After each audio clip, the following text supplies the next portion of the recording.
Welcome to the Listen to Your Footsteps podcast. I'm your host, Kojo. In this podcast, I speak to Africans from across a multitude of sectors, including business, art, culture, media, design, technology, advertising, and everything in between, delving into their journeys and reflecting on the lessons they have learned along the way. It's about gaining insight into why and how they do what they do. These conversations offer a treasure trove of takeaways on a wide range of topics, including craft, relationships, wellness, parenting, entrepreneurship, and much more. Welcome. So my guest today is Salamina Mosese, a film producer, actress, television presenter, mother, partner, and now author of a children's book.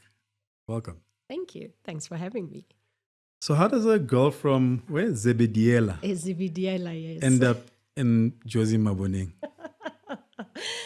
So, born in Limpopo, Moletlane Zibidiala, that's maternal grandparents. Okay. And the parents then find jobs in Johannesburg and they move us. I have siblings, so older sister, I'm the middle child, younger brother. And we live with my paternal grandmother in Soweto, while my dad works in Wadeville, and then my mom is still in between Limpopo and Johannesburg. So eventually they both settle us in Johannesburg. How old were you? I was probably 6. Okay, so formative so it's years. the parent, it's not you searching for bright lights. No. Even though you ended up in the bright lights. Very much so. So how the bright lights started is primary school happens just after 92. I think I was in grade 2 around 1993. And we're in Model C schools. Obviously, we're the first crop of these exciting brown-skinned children mingling with our white peers.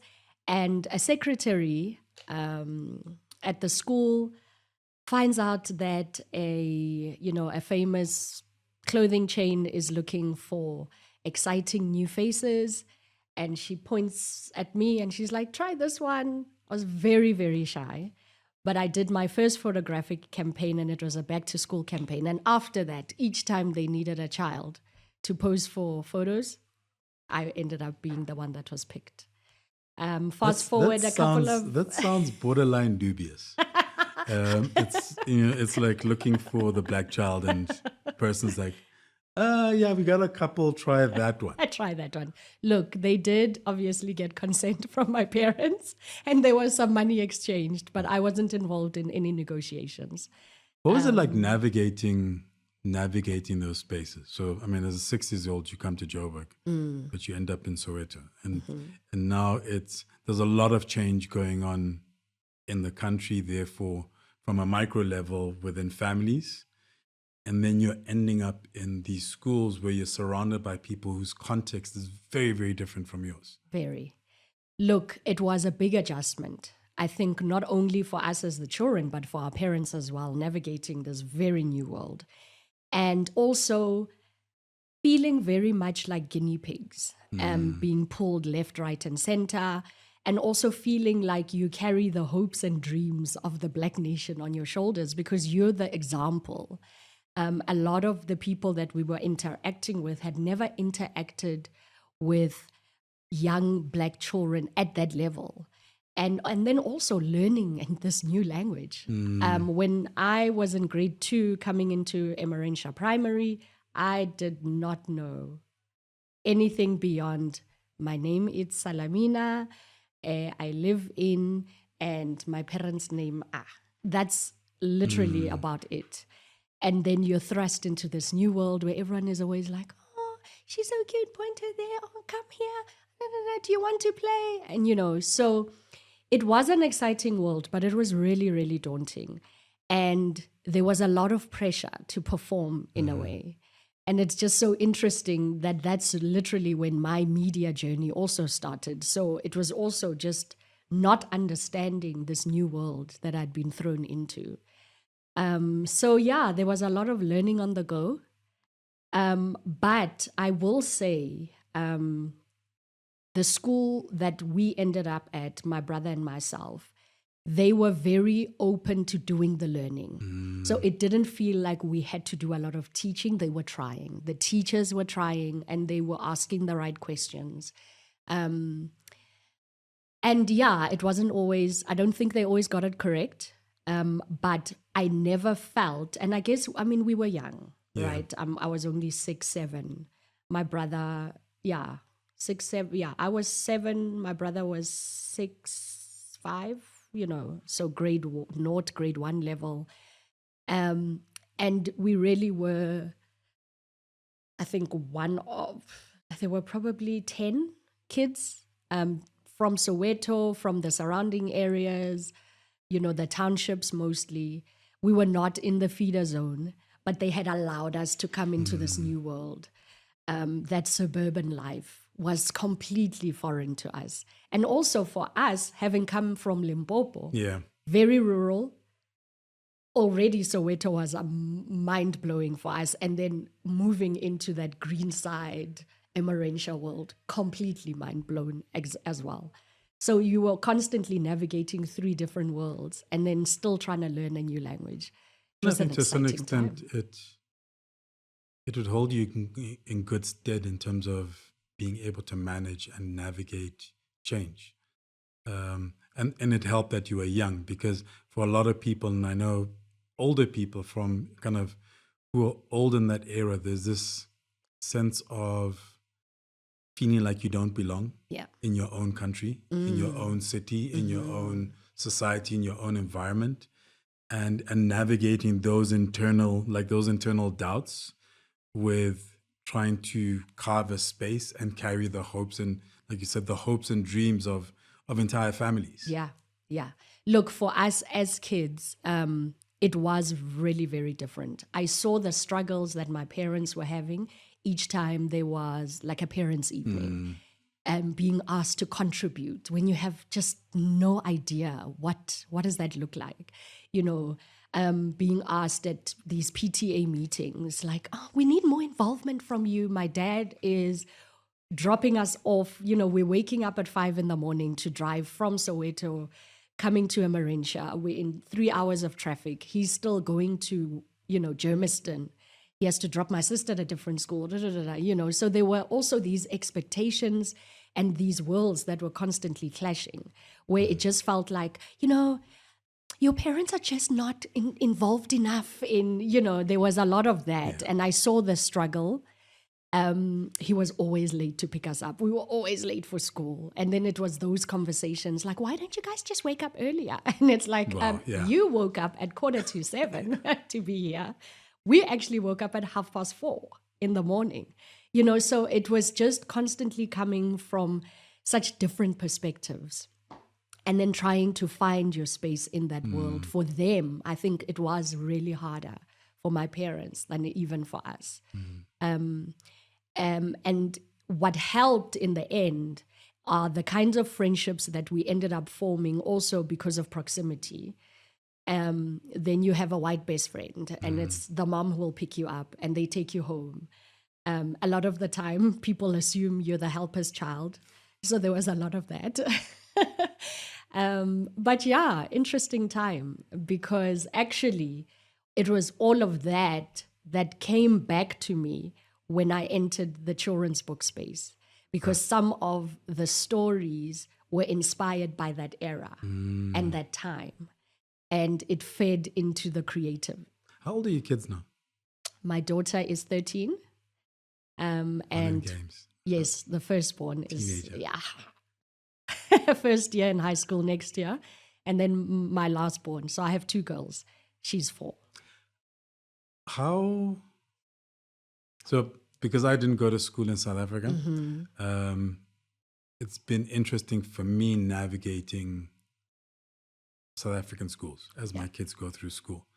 And they go to a school that it's not as old as some of the, your traditional schools. And I was involved in, Parent Teachers Association, and I've been very involved in the school, in sports, in organizing events. And the one thing that I used to bump my head against every now and then was tradition. in terms of, yes, but we've always done it like this. It's like the school, what's it, war cry? Yes, the war cries. And I'm just like, in Maseru, we didn't have Oh, really? much having high school. There was no war cries or anything else. Yeah. Do you see a difference? I mean, obviously there are differences. Yeah. But I'm interested in your perspectives on especially your older daughter, Yeah. navigating school today, and what may be different and what may be the same versus when you are coming in as the guinea pigs. So what I will say is, I think my daughter's school was also quite a new school. And it didn't feel like they had pedigree. And I missed that. Whereas my primary school had that. They had that history. And we were sort of we came into it with, houses and the war cries and structures and foundations that had been there for so many years. So I sort of missed that for her because... And it also informed the kind of high school we then chose for her, because we want a high school that is steeped in history. Of course, then what you fight are these hard, entrenched things, the immovables. Because in South Africa, history means different things to different people. Correct. We come into these very traditionally white spaces, and then you have to find your voice, your space, and feel comfortable there. And I'm shocked that, even in choosing a high school so many years after I've gone through the schooling system, I still have to think about how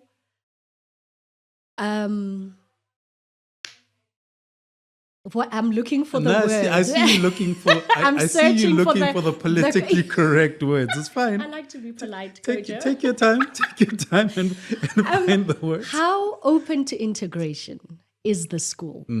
Because that's important. Which is crazy 30 years later, right? Right? I mean, the conversations that we can have about, I read the hair policy, for example. Yeah. And I highlight and I'm like, non-negotiable.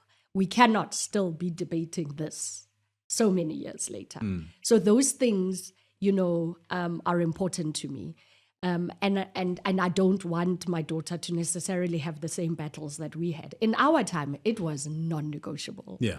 We came into these schools and they were just like, no afro, no. So we got used to peroxiding, relaxers in our hair, ponytail, keep it up. No one ever knows the natural texture of your hair. It's not a conversation. Our parents were also more than willing to bend over backwards to get us into these good schools and have us fit seamlessly without a fight into these systems. That was my upbringing. Now I'm just like, Yeah. This is my daughter. This is her country. This is her space. These are the people that we are. Let's all get to know each other and find ways to change the rules if we have to, make space comfortable for all of us. Yeah. Yeah. I mean, it like you're saying, it alarms me sometimes. I went to what was a new school. Okay. In Maseru, and I was there. I think I got there when this school was like 6-7 years old. A lot of what are the traditions, I was part of the group that created it. But it was a British school with students from all over the world in the 80s in Maseru. So as a 16-year-old, we argued for boys to be able to wear earrings. And you were allowed one stud. So coming from that environment, like school uniform, it was white shirt, gray pants. Yeah. In high school. Okay. Sometimes you'd hustle your parents to buy you a white shirt to go out. knowing fully well that you actually want to use it for school. For school. So the white shirt and gray pants were fashionable. Yeah. You know, like Yeah. the shoes, black. It was black shoes. Yes. So at some stage, I had what we used to call sharp nose then, because that was that was getting in. So, and in that environment, things like your hairstyle, etc., were not a factor. So I don't think there was a hair policy. I mean, I had short on sides, long on top and back, because that was the look. The perm came in when I was in high school. Yeah. And that was the look, both boys and girls. So navigating schools, like I said, navigating schools here. Yeah, in South Africa. And my decisions around the things that, what they'll impose on my kids was always very important to me. So, I mean, my son had dreads for a while. The policy is that it must not be in your eyes and it must not reach your shoulders, regardless of what hairstyle it is, yeah. So in a school, there are kids with cornrows, dreads, different, well, not crazy color hair. Yes, yes. Boys and the girls with earrings, which I was looking for that because that was kind of background I was coming from. That you came from, yeah. But looking at some of the schools and sitting in parent-teacher meetings where some parents come from that steeped in tradition. Mm-hmm. And for me, that tradition is one-sided. One-sided, definitely. And then going, no, we're not going to bring that into this space. Mm-hmm. And for a while, I was chairperson of the committee. So it was like, and raised by a Pan-African. So you're having heads bumping on nuance. Yes. When people are not realizing that we're having a conversation here, not here. Like the surface, you're going tradition, etc. Yeah. And I'm looking at history and nuance and what it's saying and context and all of these things. Who was in the room when this was discussed? And it became policy. Yeah, exactly. It's like the line about, who decided that blue was blue, right? Going back to your school years, I mean, when you got, I don't know whether you were thrust or when you took a step into the public eye. Yeah. It was with Crazy, right? Were you doing Soul Buddies? Soul Buddies, yes. Okay. So that was the big start. And immediately after we finished filming Soul Buddies, just before it hit screens, there was the audition for Crazy. So how old were you when you did Soul Buddies? 14. So one of my favorite questions is always like, what did you want to be when you grow up? Like if I met you at 12, 13, 14 years old, what would you say, this is what I want to do with my life? But here you are 14 years old already doing something. Yeah, and it wasn't the something that I wanted to do. It was sort of decided for me, and I didn't hate it. So it just kept happening. Because even for Soul Buddies to happen, because that was the first foray into TV, but I had already been that child that every now and then people saw in pamphlets and magazines as a model, a child model, without an agent. So it was very ad hoc. Then with Soul Buddies, my mom sees an advertisement in the newspaper. There's a children's agency opening in Midrand, and the lady running it has her kids on KTV. So we go in, and she says, okay, cool. So my mom signs me and my siblings up. And then Soul Buddies is the second audition ever. But it wasn't my audition. My brother was the one who was needed for this because they were looking for a young boy, aged da-da-da-da-da. So I go in with him. My dad is sitting in the car. So I'm there to fill out the form and help him because he's still young. He doesn't know his phone number, parents' numbers, etc. So I fill it in, and I had been the director at home. No, do it like this, do it like this. And then he goes in, and then when he comes out, the director, Bobby Heaney, is like, okay, next. So I was like, oh, no, I was just waiting for my brother. And he looks at the brief, and he says, well, we are looking for a girl. It's just we're not auditioning for her character today. You might as well come on camera. And I was like, I'm not prepared. He's like, just do the scene your brother just did. In fact, come in with your brother. So Simon goes back in and I do the scene with him, how we rehearsed it at home. And then Bobby's like, cool, thanks. Just fill out a form on your way out. Great. 3 months later, I've even forgotten that I ended up auditioning. And they call my parents and they say, shortlisted Salamina. And my mom is like, I don't understand. What happened? And then I was like, oh, yes, I did actually. And when I walked out, the reason that I even forgot about it is because he said, do you speak Zulu? And I was like, no, I'm a Betty girl. No Zulu. And he's like, oh, pity. She's a Zulu girl. So I didn't even. And then, he said he liked the audition that I gave. It was very natural. But of course, I was reading with my younger brother. So I ended up getting the role and they changed the storyline.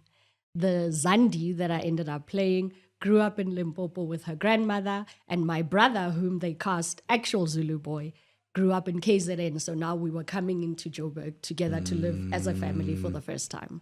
And that's how they changed the storyline. So what happened to your brother's acting career? What does your brother do for a living today? Did you just kill his dreams? You know, actually, he ended up doing 3 international projects after Soul Buddies, but he really disliked the industry. Okay. And just not interested. He studied accounting, but then ended up working in refrigeration, and that's what he's still doing today. Completely different. I used to be a booker in an actor's agency. I get when it's not for you. Yeah, and he's so good.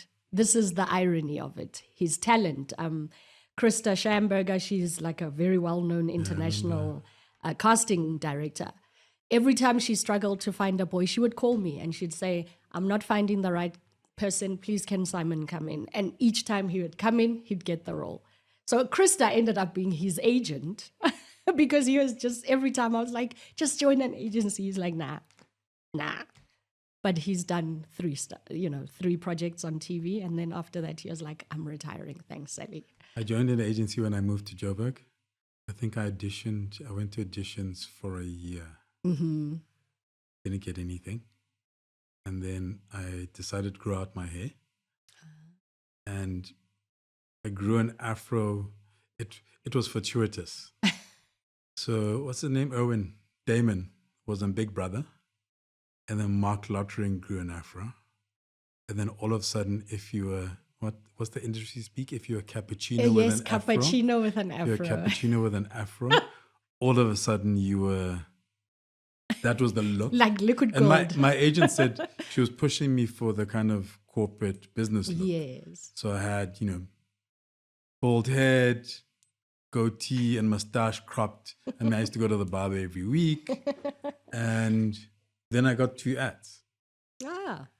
Yeah, ads are very much a look. Yeah. They're always looking for a specific look. But that's why I try to tell, and because I also worked as a booker, like I tell people, it has nothing to do with you as a human being. No.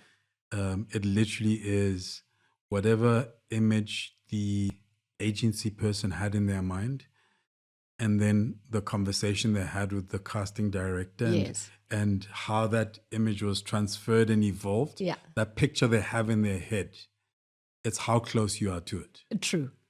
Which is basically, it's like winning the lottery. Yeah.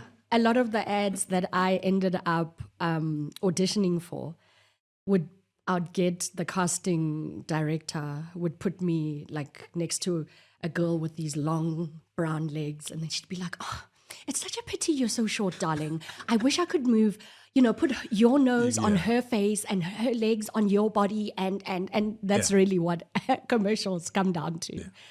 Look.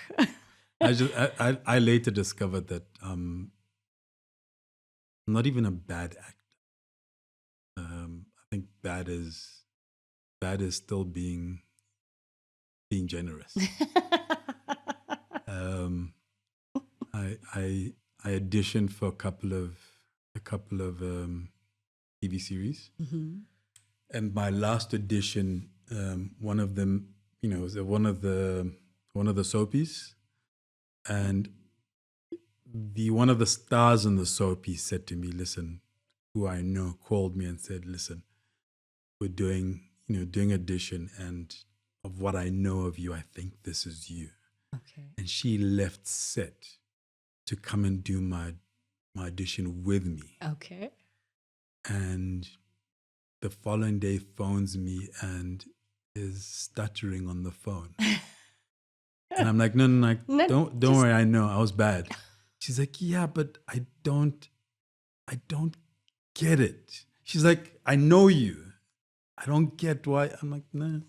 When the camera comes on, I withdraw in myself. Okay. The whole thing of don't act, my brain can't compute that. It's like, I'm pretending to be somebody else. I'm not Jab. I'm Kojo. I'm not Michael. You're saying to me, this is Michael. I know Kojo. And she was like, yeah, but you speak on camera all the time. And I'm like, but that's different because I'm myself. I speak as myself. I am comfortable. Like, there is no right or wrong answers. Whatever comes out of my mouth. In the way that it comes out. Exactly. Yeah.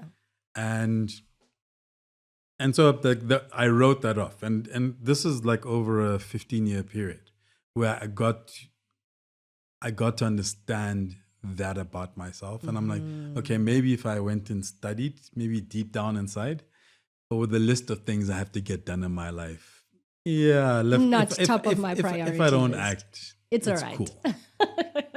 For me, as a very shy child, it was interesting that I got to play because it felt like an escape out of self. So when I'm acting, that's the most fun I have. Okay. Because generally I'm very self-conscious. I don't feel self-conscious when I'm acting. And I don't know where that comes from. Because it was also interesting that it was my brother and I who ended up having an affinity for the media or the arts. Yes, he doesn't like it, but he's good at it.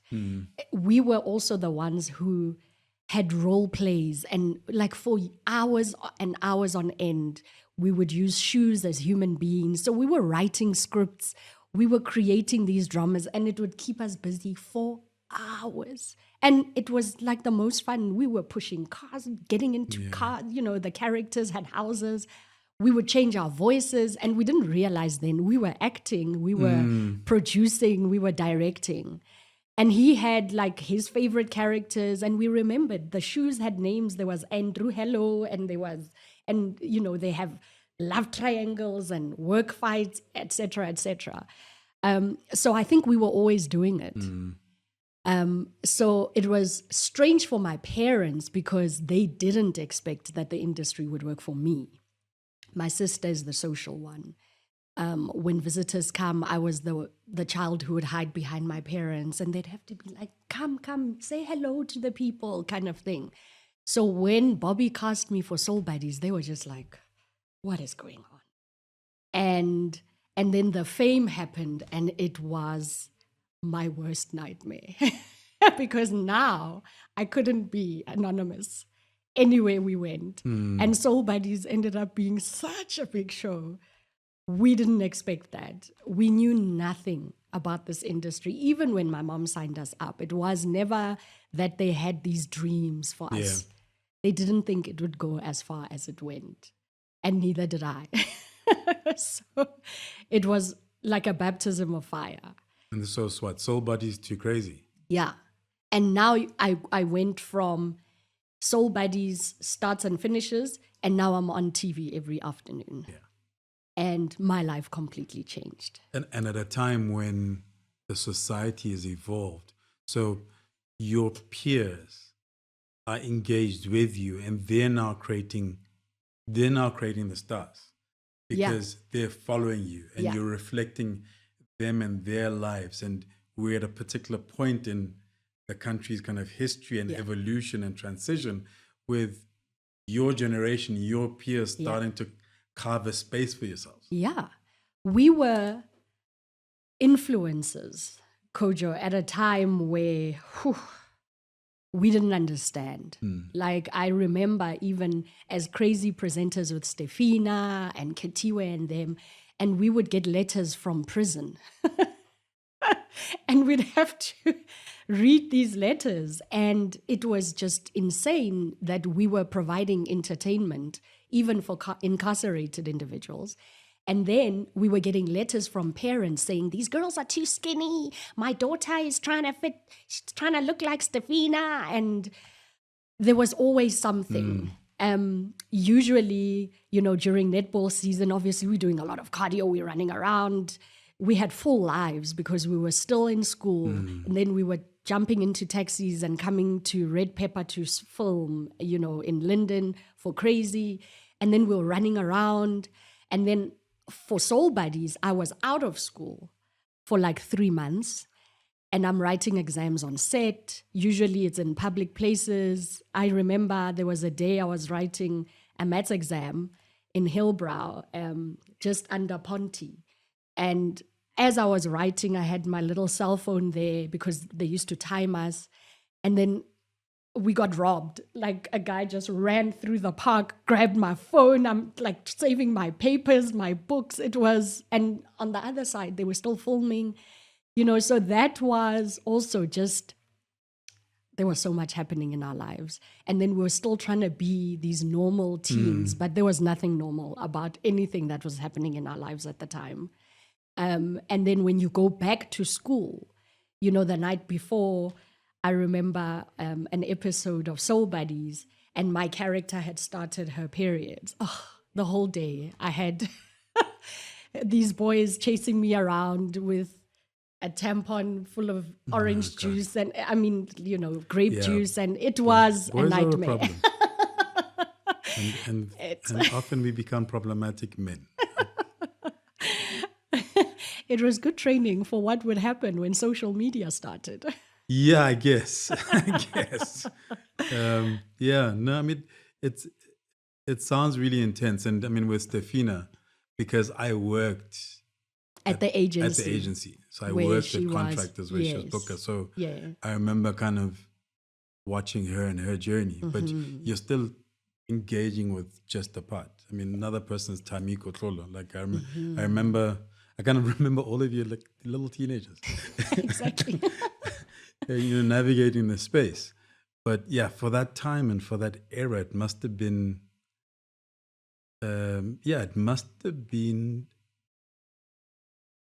mind-blowing, kind of just to try and find balance amidst all of this. You are listening to the Listen to Your Footsteps podcast, a podcast in which I chat to Africans from a cross-section of society and sectors, including art, culture, design, business, and creativity, to name a few. We delve into their journeys, the decisions they have taken to get to where they are, how they do what they do, and everything in between. Essentially, we go wherever the spirit takes us. Now let's get back into the conversation. What did you study at university? Because I discovered you went and studied something very random. Yeah. Well, seemingly random. So, it was a combination of understanding that this was going to end at some point. And how was I going to transfer some of the skills that I had acquired in my walk in the industry? So I studied corporate communications because I wanted something that was adjacent to the industry, but not directly. I didn't want to study like drama. I was already doing it, which is what kept coming into my head, that I had gotten a job as a 14-year-old with no acting training, et cetera, et cetera. So I was like, maybe drama is not the best use of my time here in varsity. But I wanted to walk out with a degree that I knew would be handy someday. But because I didn't at that time have any intention of leaving the industry, then, by the time varsity happened, I was on a soapy, you're getting a good salary. I had bought property, etc. So I was like, this is working out. My parents were nervous. So they obviously said, you must study. You must get a degree. And I actually wanted to do law, but I wanted to do it elsewhere in UCT or Rhodes. But at the time, I was working full time and it was helping me to pay for my own studies. Yeah. So I sort of... We still need good entertainment lawyers. True. Like, there's one thing that's lacking. It's yes, it is that. And I wish I had done entertainment law because, now as a producer and the kind of conversations that we have even around contracts and where the industry is at, there is really a gap for entertainment law. Yeah. You need a certain element of maturity to kind of make that decision, because it would be easy to kind of go, this is what I'm doing. Therefore, let me go and study further, or at least create a let's say, formal or educational foundation to what I've already been doing. Yeah. But to kind of go and do something, most careers are related. Yeah. I truly believe this. Like, it doesn't matter what, in reality, it doesn't really matter what you study. Like, where you end up is not always, it's never linear. True. Right? True. So what was it about where you were that said, okay, rather than go and perfect this and create more, let's call it a formal foundation to it, because I'm in this industry and this industry is paying my bills and it's paying for my school. So somebody may go, actually, it makes sense to go and study and put more attention into this. Yeah. To kind of go, actually, you know what, let me find something that I feel is complementary. What always made me uncomfortable about our industry was it's so dependent on other people's opinion of you. And that's what made me uncomfortable. I was like, there is absolutely no way to guarantee that I will still be somebody's flavor of the month 5 years from now, 6 years from now, 10 years from now, 20 years from now. Somebody is going to come at me left and say, has been. And I was uncomfortable with that. And because at that time, I also didn't really have an interest in going behind the scenes. I wasn't there yet. Okay. And that's why I wanted something that wasn't directly in the media and entertainment industry. So I always thought I'll probably go corporate. And also, the people that I looked up to were people like Basetsana, Kanyito,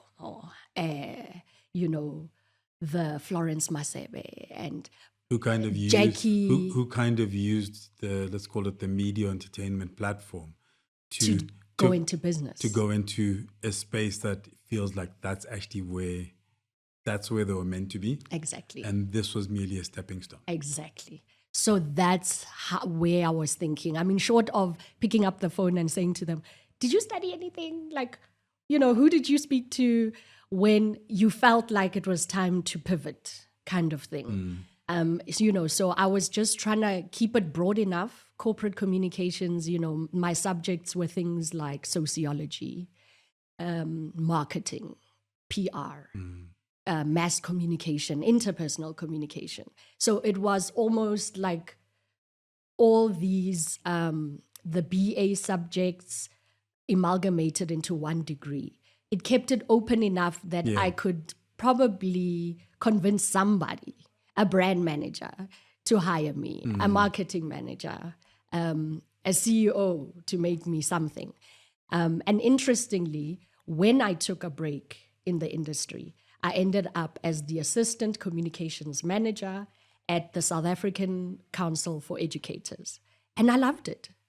And I was stakeholder relations manager, and I was working with the teacher unions. And my job involved a lot of trying to charm people to not strike and, trying to convince other people to come to our office at SACE, sit down with my boss and explain their challenges as teachers and how we can help, et cetera, et cetera. So I ended up having to use the communications part. Yes, what made it tricky was people had, a certain age group had only ever interacted with me on kids' TV. Trying to speak to a stadium full of educators in Mpumalanga at the SACTU conference, I got onto the mic and I was like, Dumelang, and everyone was like, crazy, crazy, crazy, crazy soul bodies. And I was just like, I'm a serious communications manager now, trying to, speak about serious things.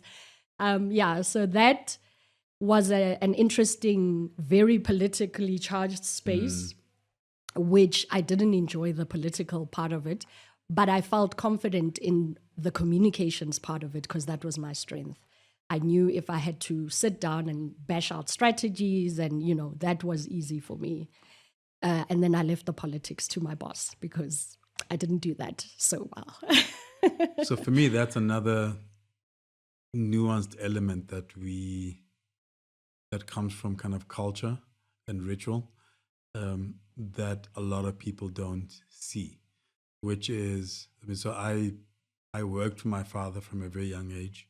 And after university, I went back home and I worked. And now I go into meetings representing the company.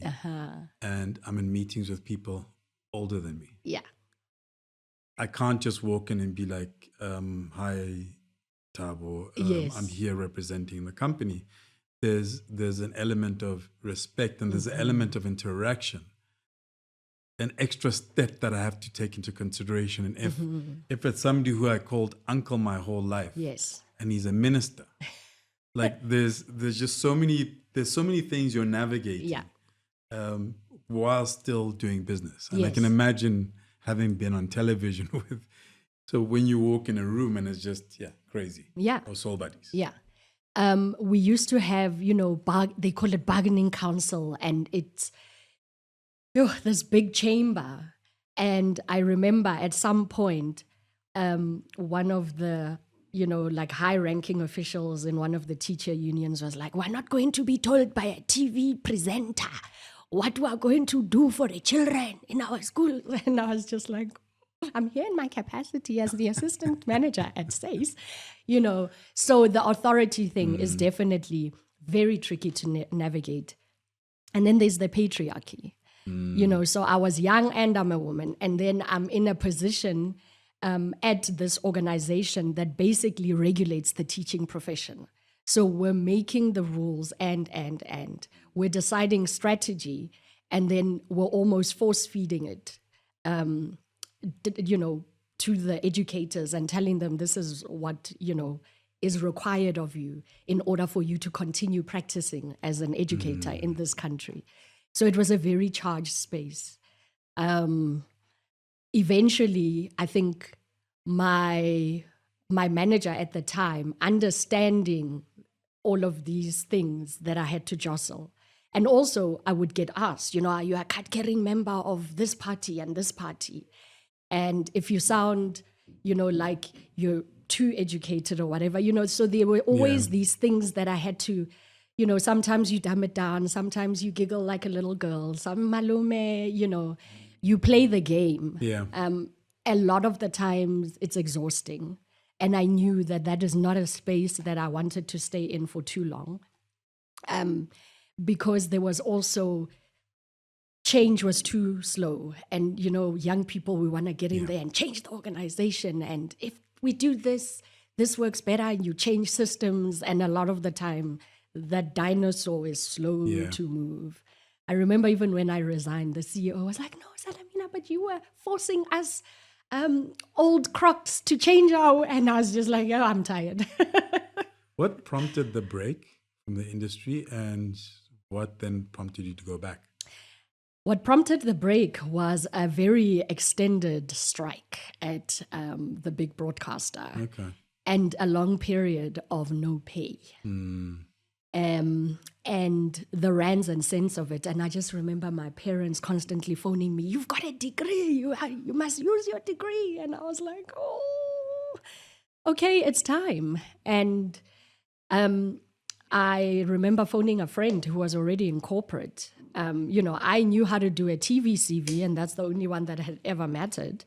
And then I had to put together a CV related to communications, and then try and build skills from what TV had afforded me. I've hosted a live event with 2,000 people. What does that mean? How it translates into works well in teams, can, handle conferences, blah, blah, blah. Pressure. Yes, works well under pressure, etc. So put together a CV, applied for 2 jobs, and SACE I went to 2 interviews and I chose to work here because because of, even growing up under the Soul City organization and all the work that we had done on an outreach level, education was what won me in the end. I was very interested in that grassroots, what's happening in our schools around the country, and how can we assist to improve, the conditions at those schools. And that's why I wanted to be at a place where I could influence policy and speak directly to the education department. Yeah. And so when? Oh, yes. So you said how did I come back? Going back. Yes. So I worked there for about a year. And luckily, my daughter came around that time. So I took maternity leave, and it was paid maternity leave for the first time in my life. And that was the most exciting thing, just sitting at home and getting paid. Then I went back for a few months, and it was time for me. I was bored. The change wasn't happening quickly enough. I was spending a lot more time on Facebook after I'd, social media, because I would finish my job by 11. And I was just like, there's just not enough happening here. So called my agent, had an audition, and got the job. And then I went back to acting. And my parents were like, my dad literally said to me, this is the first time I was ever proud of a job you were doing. And I said, and I've never been more bored in my life. And he said, no one likes their job. We just do it. I said, nah, I want to love what I do. What was it like getting a paycheck? So I always tell people, I worked for a magazine for 4 years. And that was the first time in my life that, like, every month, they just put money in my bank account. I didn't have to chase after anybody. Wow. I didn't have to. When I was working with my father, it was our family businesses. So I used to get paid a salary, but I know what's going on behind it. Yeah. Whereas this is like you wake up in the morning, there's a text saying there's money in the account. And there's an expectation that it must come. It was wonderful. Housing allowance, car allowance. I was like, what is this life? And, like I said, the maternity leave, that felt even 4 months, fully paid, sitting at home. I loved it. So that part I really enjoyed. It's just, I didn't feel at some point like I was growing. And I think I also felt so disconnected from the industry that I actually loved and hated. There's always been like a push-pull. But it's interesting because no 2 days are the same. And I loved that, being able to create things and then seeing it immediately.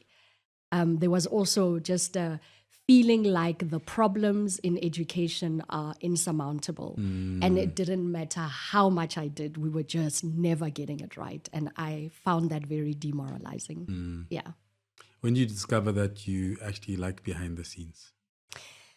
I think in the conversations that I was having with Steph at the time, both of us had reached that point where we felt frustrated by what we were seeing on screen and then where we were as performers.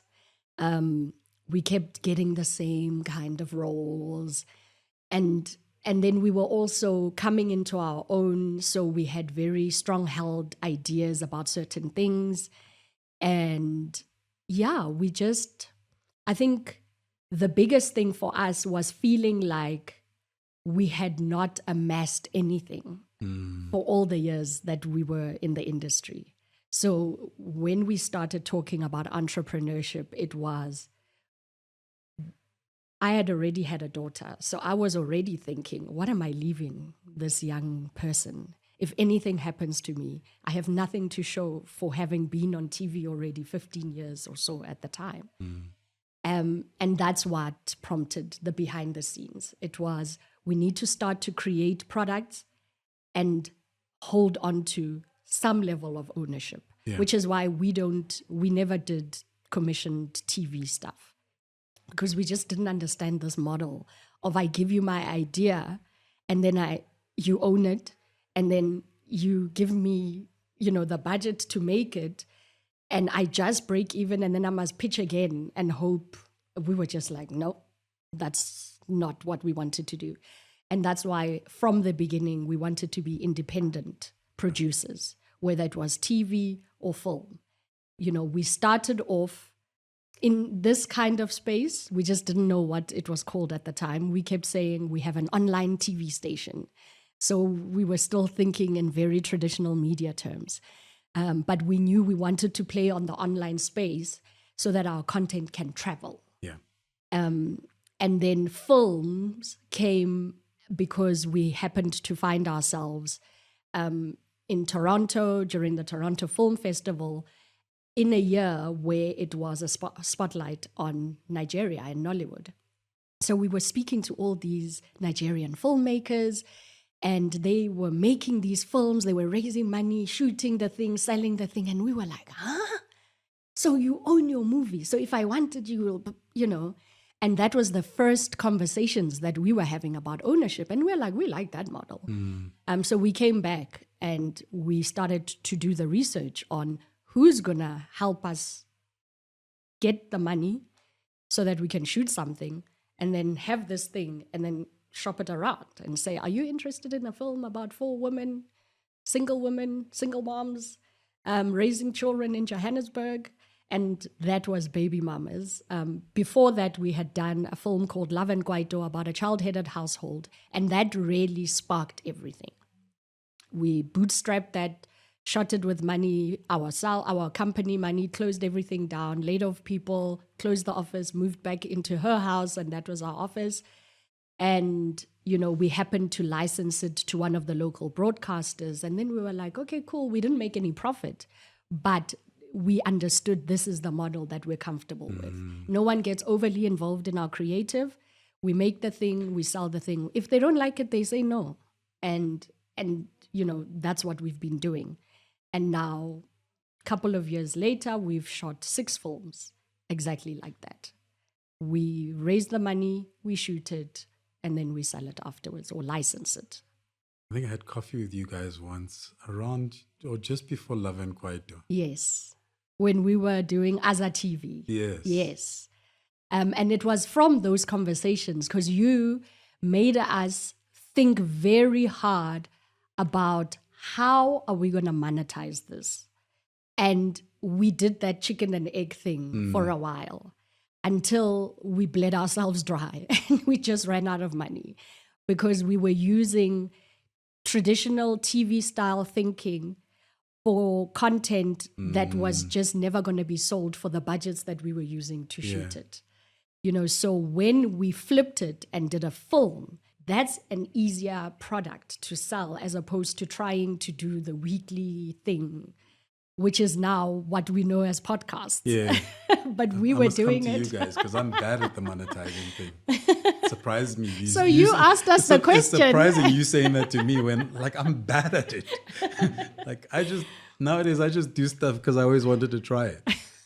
And then I work hard on other things to try and pay for it.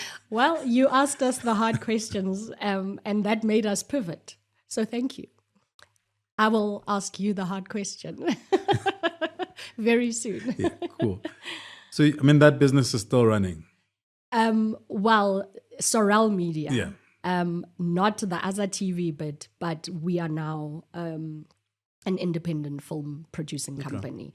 We do service corporate clients because video is what we do. Yeah. But the fun and the most, fulfilling thing that we enjoy is the filmmaking.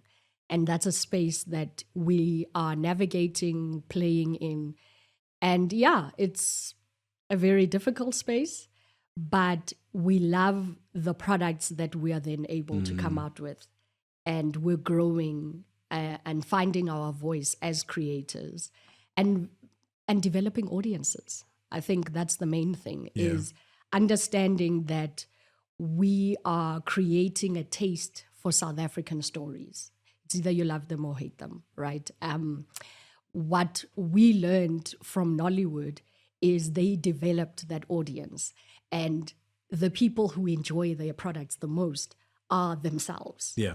So they're consuming their own media and they enjoy it and they love their stories and they travel and they make money and they are then able to create more. So that's where we're at. I think we're very much developing a taste for South African stories, and trying to create an audience that wants to specifically hear from South African creatives.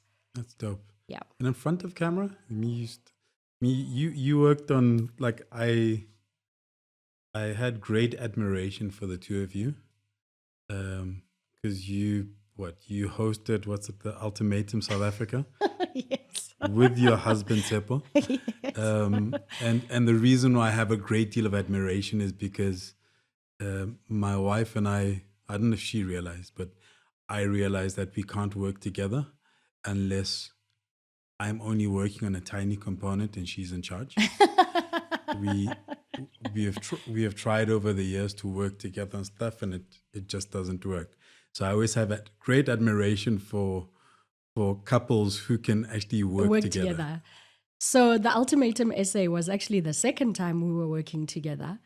It was the first time we were working together on the same set as talent together. Yeah. Before, we had done Homewrecker, and Steph and I bullied him to be one of our leads in our film.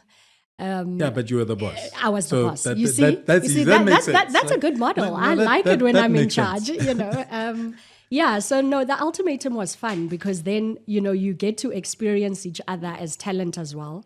What was nice about it is that I wasn't in charge. And we just got to come and arrive as talent. It's crazy concept. Fun, but also it's content that we talk about on a daily because as a married couple, relationshiping is what we do. And then seeing how other people relationship is very interesting. It's like getting, an extra eye into people's bedrooms and understanding the issues they're grappling with versus what you're grappling with. So as a social experiment, it is fascinating. It is interesting. It is racy. I think the participants on the Ultimatum really put themselves out there, and it one of the most talked about shows this whole year. So it was interesting doing that. I loved working with Tsepo, actually. I think we work well together because we understand, we're both in the industry, but we're not talented in the same way, if that makes sense. There's some of the stuff that I'm good at, he's not necessarily, and vice versa. So what I enjoyed about that experience is I'm a panicker, he's not. So, even on set, he knows how to calm me down in a way that I don't take things so seriously. And then he doesn't prepare, whereas I do. And there's a lot about that show because it was the first time and there was a lot of involvement from the broadcaster. The Netflix team would fly in and, change this and change this. And he finds it difficult to work like that. Yeah. So rubbing off, so the conversations we'd have at home, and I was forcing him to get to know the couples and no, remember this one swapped with this one, so we helped each other even navigate our weaknesses. So it was fun, even doing it. The kids got involved, my daughter, the eldest especially, she knew the couples even better than us. She would test us. This one is paired with who? And then in the trial marriage, she changed and paired with who? And what is their story, etc. So it was an interesting project. I think possibly we wouldn't work together if we were doing music together, because that's where we usually don't agree. He doesn't enjoy me being in the studio when he's creating.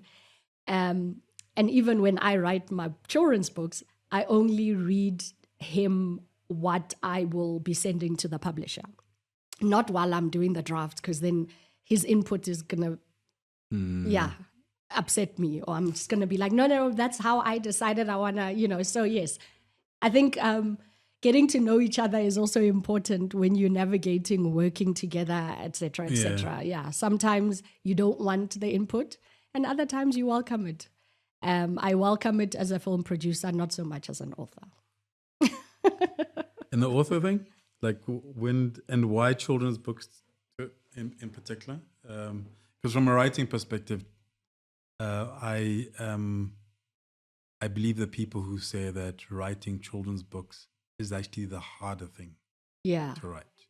It's harder to write children's books than write for adults. I think, I mean, I'm sure that would be a lot of people's experience, but I have found, having done kids' TV for as long as I did it, I can still access that part of myself because I remember being a presenter who did live readings at the Rancho and being on stage. And then I used to also go into like nursery schools and do book corners and all sorts of things. So I found it easy to still access that part of myself. Makes sense. When this happened. But this came at a time where I was also just having a personal life crisis. I had just given birth to baby number 2 and it was lockdown. And I didn't want to do a makeup vlog or, the stuff that everyone was doing. I don't like baking. People were making banana bread. And I felt like I wasn't growing. So I had this idea. I was just doing research and I saw, an online writing college. And I was like, yeah, man, I've always said I'd write a book one day. Let me see. And then one of the first courses that I saw, it says how to write a children's book part 1. And I was like, okay. My daughter reads a lot. We were running out of books. I was actually ordering a lot of books and they were being delivered. And I was like, there aren't enough children's books written by South African authors about South African children. Yeah. I had already bought all the ones that I could access. And I was like, I just asked myself, I just wonder whether I would ever be able to write a book that my daughter would enjoy. And at the time, she happened to be reading Diary of a Wimpy Kid. And she had the collection from my sister. So I read about 8 of these books, chuckled here, and I asked her, why do you enjoy this? She likes it because it's funny and it's not that deep. And, and I had bought her books that were deep because I was like, no, you must, educate yourself. I bought her a book about a young refugee who came from a country, got into London via ships and all. And she was just like, mommy, this book made me sad. I know that fight. Yeah. I eventually bought the full Diary of a Wimpy Kid exactly.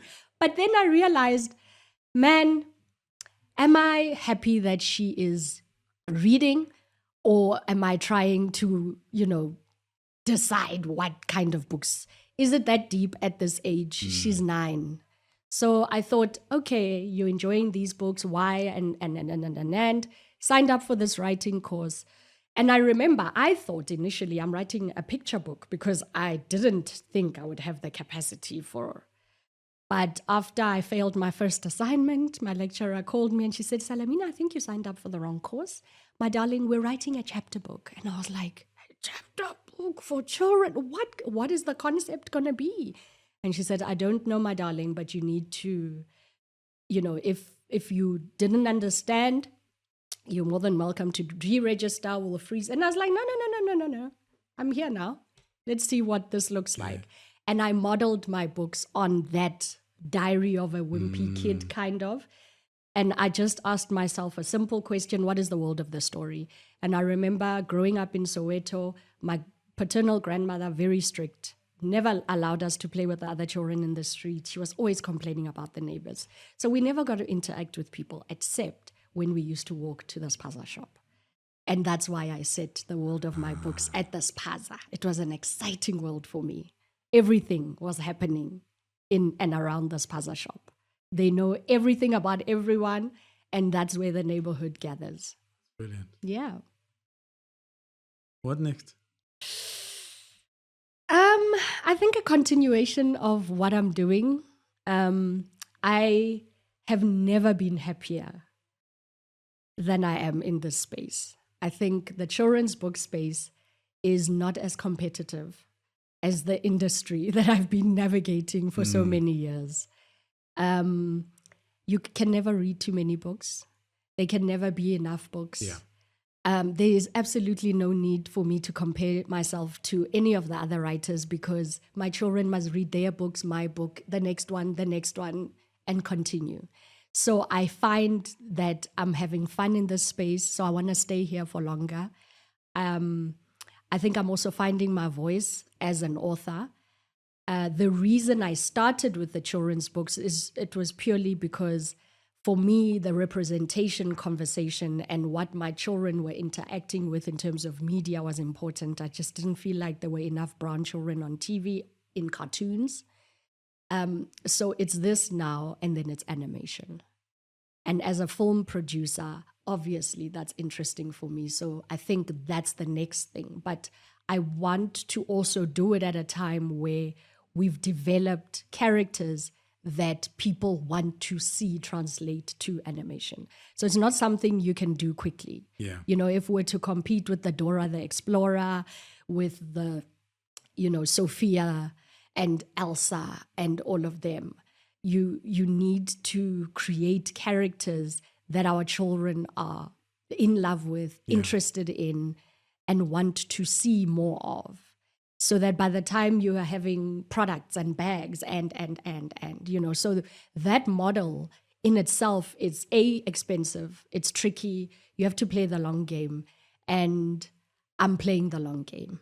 And at least I'm having fun with creating stories, and finding networks that are already playing in this space and seeing how to better create more opportunities for other writers to also come in, so that we get to a point where our children want to see the characters from the books in other mediums. Yeah. And if you do it too soon, it doesn't work.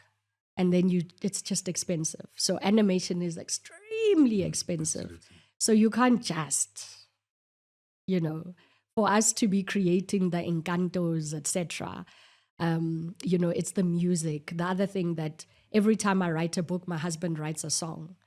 And even that is fun, because then you're almost creating byproducts while we're still figuring it out. The next thing is, what does a mascot look like of a character in the book, etc. The Cody and Dub of our time. Yeah. Is I've forgotten about Kojo. yeah, exactly. He used to shut down the Rand show. So I'm just like, who's doing that now? We don't have that. Our kids have to wait to see Mickey Mouse. I took my daughter to see Peppa Pig when Peppa Pig came into the country. And Peppa Pig has a British accent. I'm just like, no, man. What characters do we have for our kids that represent who we are? And so that's what I'm interested in at the moment. And when you're not working? When I'm not working, I'm reading, I'm watching movies, I'm traveling. I love to travel when I can afford it. I'm an independent film producer and an entrepreneur, so it's as and when. But yeah, I love my downtime. I enjoy being a mom and navigating raising children in modern day society. And then, our parents are getting old. It's what memories are we making with them when we can, making time to spend time with family. I think a lot of post-COVID has been to find our happy place and center ourselves more. A couple of years ago, because I was just doing too much and taking on everything, because that hustle culture was what was important. But I think post-COVID, everything just slowed down for me, consciously slowed down. And I think it's healthier for me, and I enjoy that more, because now owning my time is what's important to me. So, the decisions that I make, even turning things down, it's not always easy, but I find that it's more freeing to decide what actually do I want to do. Do I have to take another TV job? Not really. Yes, the money would be great, but yeah. then I can't make it to recitals and concert practice. And my daughter's doing dance. The other one is a swimmer. And then they act on stage. And yeah, there's also the trying to keep them out of the industry for as long as I can. Beautiful. And I personally believe that's the place to be. Yeah.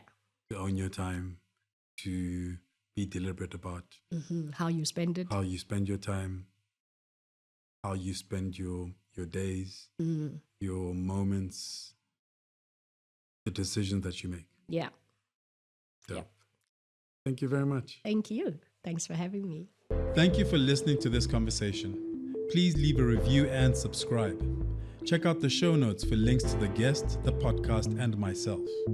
I hope you enjoyed listening to the conversation as much as I enjoyed having it.